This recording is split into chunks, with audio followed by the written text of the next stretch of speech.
Here is a typical wiring diagram of an engine coolant temperature sensor. The engine coolant temperature sensor is a thermistor, and it's a negative coefficient temperature sensor. That means its resistance will vary based on temperature. When you have a cold sensor, you're going to have high resistance. When the temperature starts to go up, the resistance starts to drop. That is a negative coefficient temperature sensor. And the way it works, the way it works is the PCN supplies a 5-volt reference to the sensor, but internally it has a resistor. Now this resistor is very important. This is the resistor that gets used for diagnostic purposes. This is where the computer will be sensing a voltage drop. So this resistor is used by the PCM to determine the actual signal from the sensor to create a voltage drop. So you have a 5-volt reference, the resistor, there's a splice where to the sensing unit of inside the computer, and that wire, in this case the yellow wire, goes into terminal B to the sensor, and in here you have a resistor with an arrow. That means you have a variable resistor. The one inside the PCM is a fixed resistor. The one in the sensor, it's a variable resistor, which will vary its resistance based on temperature. The resistor will use the voltage. So at terminal A, you will have a ground supplied by the computer. So what happens is the PCN supplies a 5-volt reference. It creates a voltage drop, and based on temperature, you're going to have a specific signal from the sensor. So the way the computer will monitor for a short or an open circuit, the sensor works from a 0 to a 5-volt scale. So if this is how the computer sets codes for shorts and opens, it uses a 10% rule and a 90% rule, which means 10% is 0.5 volts and 90% is 4.5 volts. As long as the sensor signal is within this range, the computer will not set a trouble code. But if the voltage goes off these parameters, is when the computer will set a code, which we'll give you a couple of examples right now. For example, when you have a good working sensor and the engine is cold, you're going to have an average voltage from around maybe 2.8 volts to around 3.2 volts or so. The colder the engine, the higher the voltage you will get from the sensor. So to check for the sensor itself, you can hook up your meter, backprobe the signal wire, and connect it to a known good ground.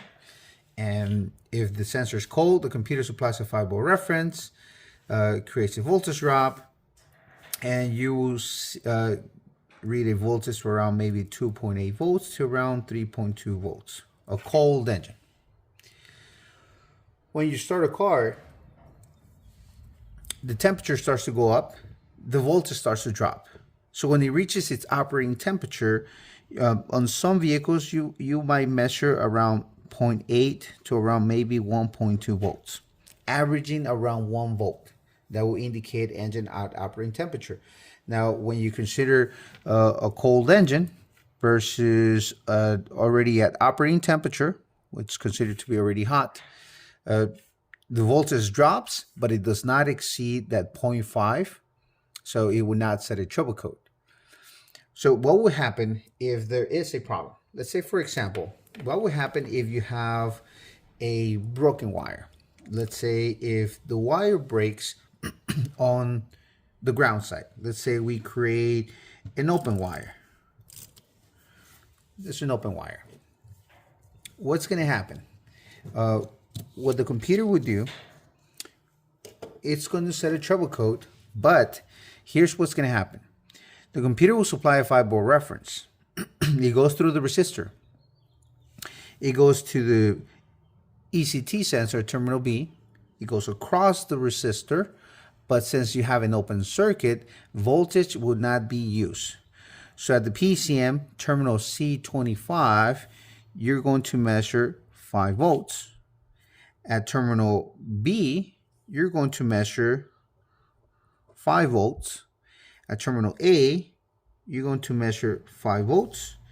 And at this wire, you're going to measure 5 volts. At the other end of the wire, you will measure 0 volts. but you have an open circuit.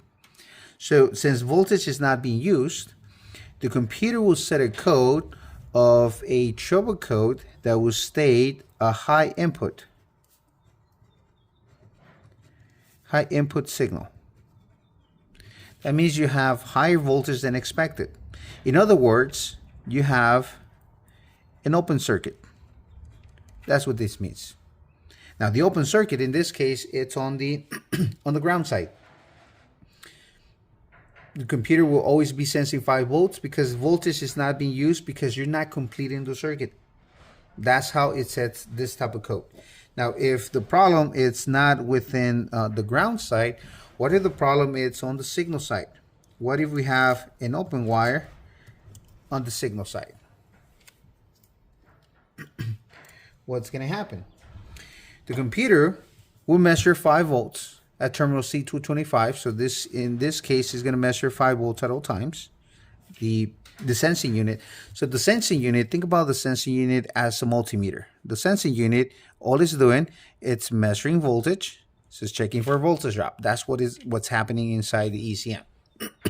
So then the computer is measuring 5 volts because the 5 volts are being interrupted due to an open circuit. So you're going to read 5 volts at the sensor.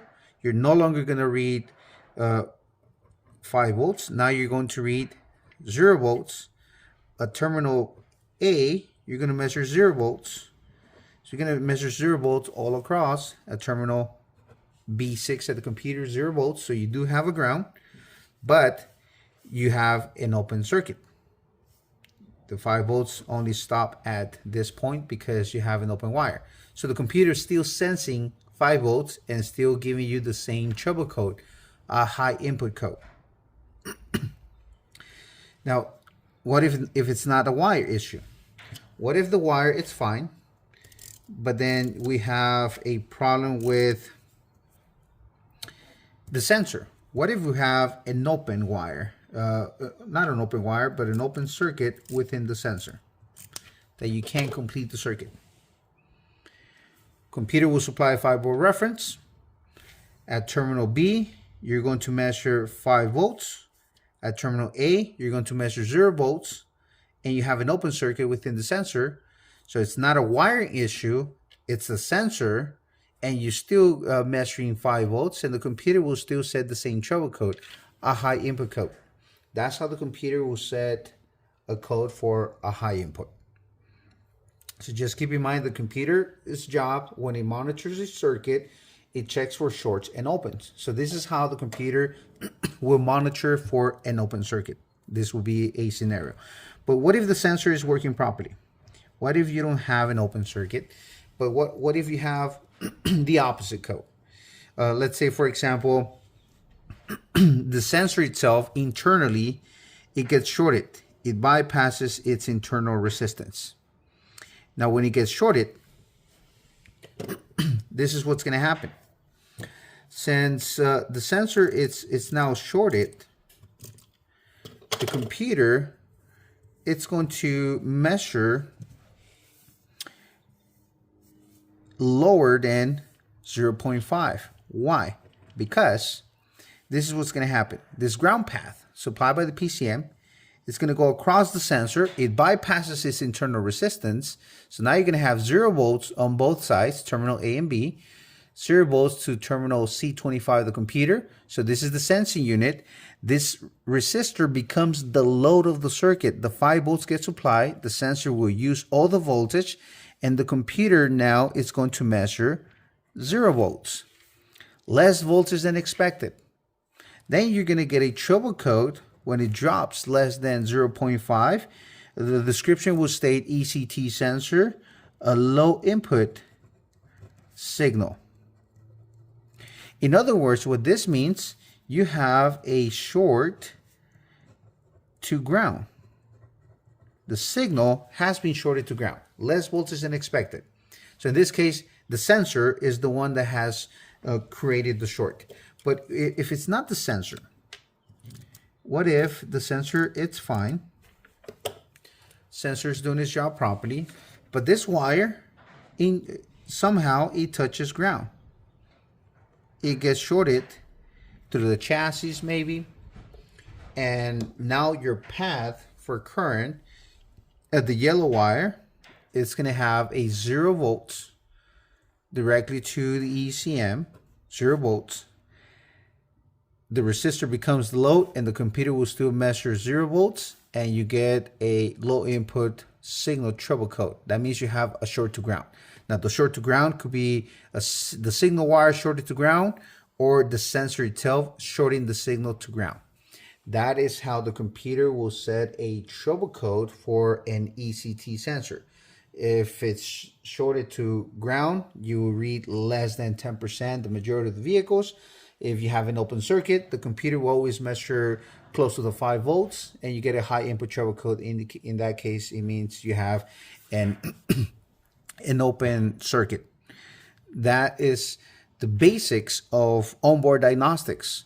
It has a resistor internally for diagnostic purposes. So that is the main job of this resistor, to become the load of the circuit just in case it gets grounded. So the computer will always measure less than 10%. Or if the wire gets open, then the computer will also measure 5 volts, because the 5 volts are going to go directly to the sensing unit because you're not completing the circuit. So that is your basic onboard diagnostics that happens in majority of your vehicles when it looks at multiple sensors. Not only the ECT sensor, but every other sensor gets monitored the same way. And this is where the computer does that specific function where it checks all your signals for shorts and opens. Now let's check it on a vehicle. When you monitor temperature sensors, a cold engine, cold startup is the best way to start testing the sensors. Here's why. When you initially cycle the ignition, right now the ignition is on, key on engine off, cold engine, and we have the water temperature sensor, which for this car is the engine coolant temperature sensor, 65.8 degrees, intake air temperature voltage, 2.5 volts, engine oil temperature, 65.8 degrees. Notice that the temperature, it's the same. Now, if we look at other sensors here, such as the ambient temperature sensor, 67.1 degrees Fahrenheit, the intake air temperature sensor, 67.1 degrees Fahrenheit. So they do have the same temperature. Now, when you look at all sensors, they should be no more than 10 degrees difference from each other. So in this case, when you look at 65.8 versus 67.1, they are very close to each other. So that means your sensors are within range. The computer performs a test that is known as a rationality test. So the rationality test, it will compare multiple sensors to verify that the information is accurate. If it senses that a sensor is out of range, it'll set a trouble code and it'll describe the sensor, and the description will say range/performance. Let's start by analyzing the wiring diagram for the engine coolant temperature sensor, so we would know how we're going to backprobe and run the test. So here we have the engine coolant temperature sensor. Pin number 4 and number 3 are for the sensor. And number 4, it's a white wire.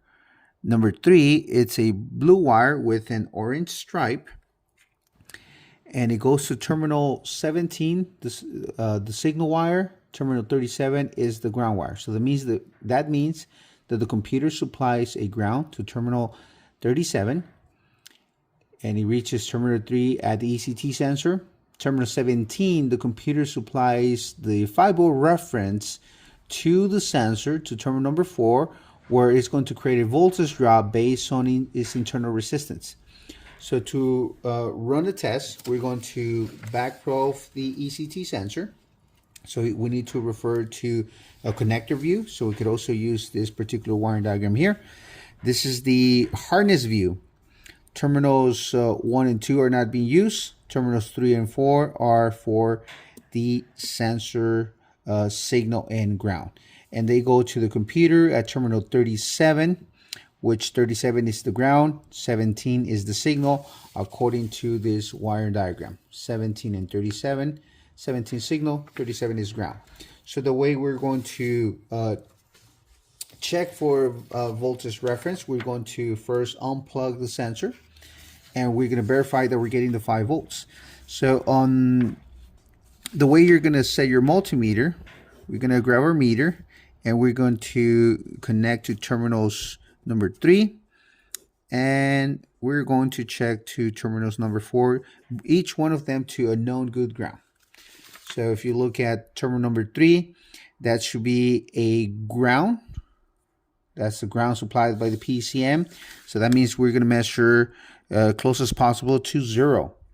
And the signal, the computer supplies a 5-volt reference to the sensor. So at terminal number 4, we should be able to measure 5 volts. 5 volts should be present, key on, engine off, with the sensor unplugged. But once the sensor gets, the connector gets plugged in, we're going to measure a different voltage, which should be the same voltage that you'll be able to see on the scan tool as well. So this is how we're going to test. This is how we're going to check for a 5-volt reference or for a ground. Another way to check for both, instead of hooking up your meter straight to ground, you can also hook up the meter in a slightly different way. So I can grab my multimeter and one lead, the black lead to the ground, the red lead to number 4, and each should measure 5 volts. If you have a ground and the 5-volt reference present, the meter will display 5 volts. That's what we're going to check at the connector. Let's begin by locating the engine coolant temperature sensor. The sensor location is right here, and we have our connector. We're going to unplug our connector first, and we're going to look at the colors of the wires. We have a 4-pin connector, and 2 pins are not used. The one on top are not used. The one on the bottom are the ones for the sensor. Now we have a white wire and a blue wire with an orange stripe. So according to our diagram, terminal number 3, it's here. Number 4, number 2, and number 1. So 3 and 4 are the ones that we're going to be testing. So we're going to check for a 5-volt reference at terminal number 4, which will be the white wire, and terminal number 3 will be the ground wire. So there's, let's start by hooking up our multimeter. We're going to set our multimeter in volts DC. We're going to place our meter down here so we could see it. And the black lead is going to go to a known good ground. So we're going to use, in this case, the transmission housing. That will be a good ground. To check for the signal wire, I'm going to use a T-pin so I won't damage the connector, to be able to touch the connector internally. And we're going to use our alligator lead that is attached to our multimeter. And you have to do this test with the ignition on. So right now we have the ignition on. So this is key on, engine off. And the computer should be able to send a 5-volt reference to the white wire, the signal wire. So if we connect our multimeter leads, you'll be able to see that we are measuring 5 volts. That is the 5-volt reference from the computer. So the 5 volts are present. Now the other lead should be a ground. So in this case, if you look at this, the meter is measuring 0.005, but if it's disconnected, we're measuring 0.001, 02 is fluctuating. Now, what is the difference between those voltages? Is it really a true ground? So to check for a ground, the way you connect your multimeter, it's the red lead is going to go to the positive side of your battery. So we could connect our positive side. Look, our meter is measuring 12.5 volts because our lead is connected to transmission housing, so that is a ground. So if I connect my multimeter directly to the connector to the ground wire of this sensor, then I should be able to measure battery voltage. There it is, 12.5 volts. That's battery voltage. So start with measuring battery voltage. So that is a good ground. So another way of checking for a ground is just probably going directly to the connector using both of your leads. I have 2 T-pins here directly to the connector, and I should be able to measure the 5 volts. So if the 5 volts are present, by going directly to the connector, that tells you you have a ground and the 5 volts reference from the computer. That's what we're looking at. So we're going to backprobe the signal wire so we can monitor when the engine is running. So we're going to place our lead, a black lead, to the transmission housing for a good ground. And then we're going to backprobe our signal wire. So when we backprobe our signal wire, by backprobing, that means we're going to put the T-pin in the back side of the connector, and we're going to press the T-pin towards the connector, and we're going to go in straight, don't go sideways, otherwise you could puncture the wire. Going nice and straight into the connector. So once you touch that signal wire, your meter should be able to display 5 volts if you are connected properly. So that's our 5 volt reference from the computer. Now the idea of backprobing is to check for the voltage without interrupting the circuit, because if the circuit gets interrupted, you're going to read 5 volts at all times. So watch when the sensor gets plugged in, look at your meter, the voltage will change. It's going to change based on the resistance of the sensor. So if we plug in the sensor, our voltage dropped to 2.5 volts.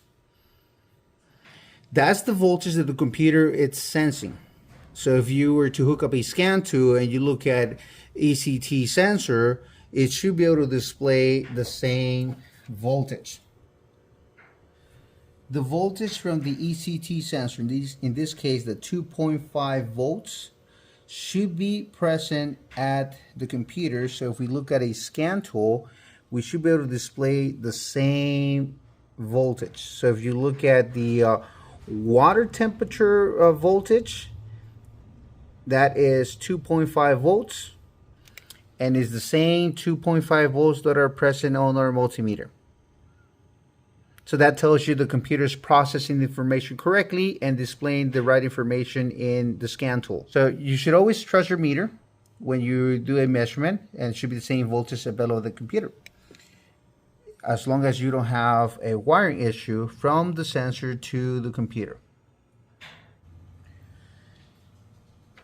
Okay, so here we have our scan tool and our multimeter. Both are going to be monitoring the same thing. The multimeter is connected to the signal wire at the ECT sensor, the 2.5 volts, and the water temperature sensor is the engine coolant temperature. We could also place this into a graph mode, both the temperature and the voltage. So you'll be able to see on the left side the voltage, on the right side temperature, 67 degrees Fahrenheit. So you have a cold engine, 2.5 volts from the meter, 2.5 volts at the computer. So we're measuring the same voltage. So we're going to start a car, we're going to let the engine warm up, and you're going to be able to see that as the engine warms up, the internal resistance of the sensor starts to drop, and that will cause less resistance at the sensor, and it's going to use less voltage. So the voltage at 2.5 volts are going to gradually drop as the temperature goes up. So let's start a car and monitor it.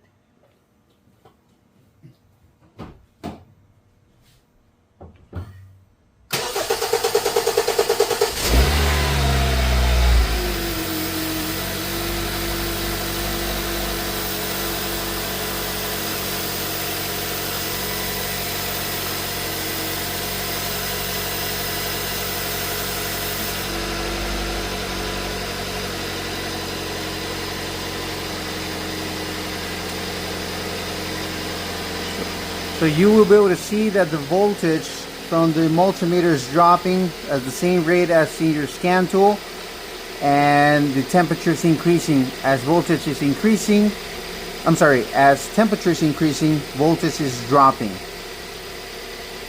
This is a negative coefficient temperature sensor. That means cold, internal resistance is high, voltage is high. As it starts to warm up, temperature goes up, voltage starts to drop because the internal resistance of the sensor drops. So this is normal operation.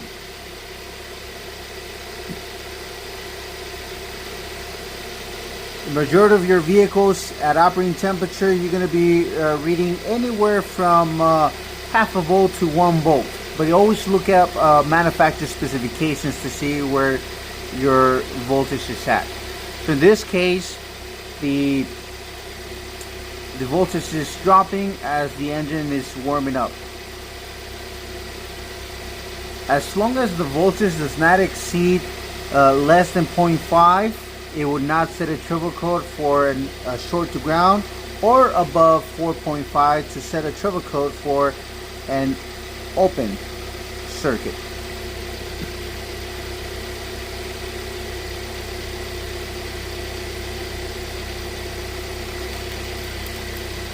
What you don't want to see is any gradually glitches, like for example a spike in voltage all of a sudden, or a spike in temperature.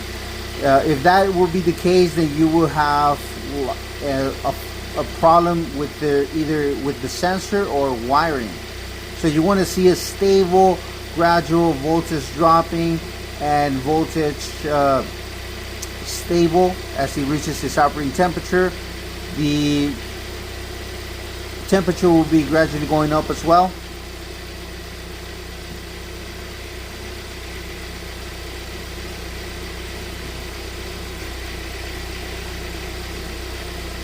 So roughly you will see it stable approximately around a volt in the majority of your vehicles, but always look at specifications. Some might be a little bit higher, some might be a little bit lower. That's why I always refer to specs. Okay, since the voltage is around 1.1, let's create a problem. Let's interrupt the circuit by disconnecting the sensor. When we disconnect the sensor, the computer is going to set a specific trouble code, which will be a high input because the voltage will be higher than expected. So if we unplug it, we get a 5 volt signal. Every time you see like a negative 40 degree and the fan just kicked in, negative 40 degree means you have an open circuit. Let's plug it back in. Plug it back in, the voltage drops to normal. So this is what happened at the beginning. We had a cold engine, 2.5 volts from the sensor, roughly around 67 degrees Fahrenheit. As the engine started to warm up, the voltage started to drop. This is the engine warming up. So this is normal operation. Voltage dropping until it maintains its proper operation. But then we created an open. And that's where the computer set a code of a high input because we measure 5 volts. It default a value to negative 39. So right now we have our engine off. We have 1.2 volts at the scan tool, 1.18 at the multimeter. The multimeter is still connected to the signal wire from the sensor. So what we are going to do, we're going to short the signal to ground. So we're going to use a jumper lead and ground our signal just to simulate when a signal wire gets shorted to ground. You're going to read less than half a volt, and that is when it would trigger a code. So if we ground our signal,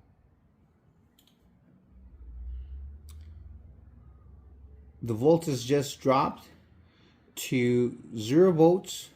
Temperature went all the way to 284 degrees Fahrenheit.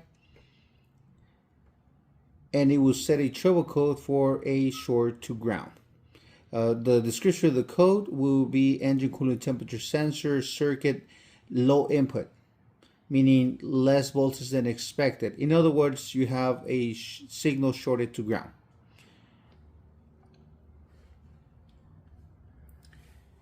And the code that we register is the P0117 engine coolant temperature circuit low input.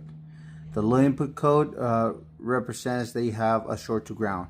And our meter is still connected to our signal wire, meaning they have shorted to ground. As soon as we unplug the jumper lead that we originally had, the voltage should go back to normal. The code still registered because it gets registered on the memory, but that's what the code was saying. You had the signal shorted to ground. Low input means a short to ground. High input means you have an open circuit.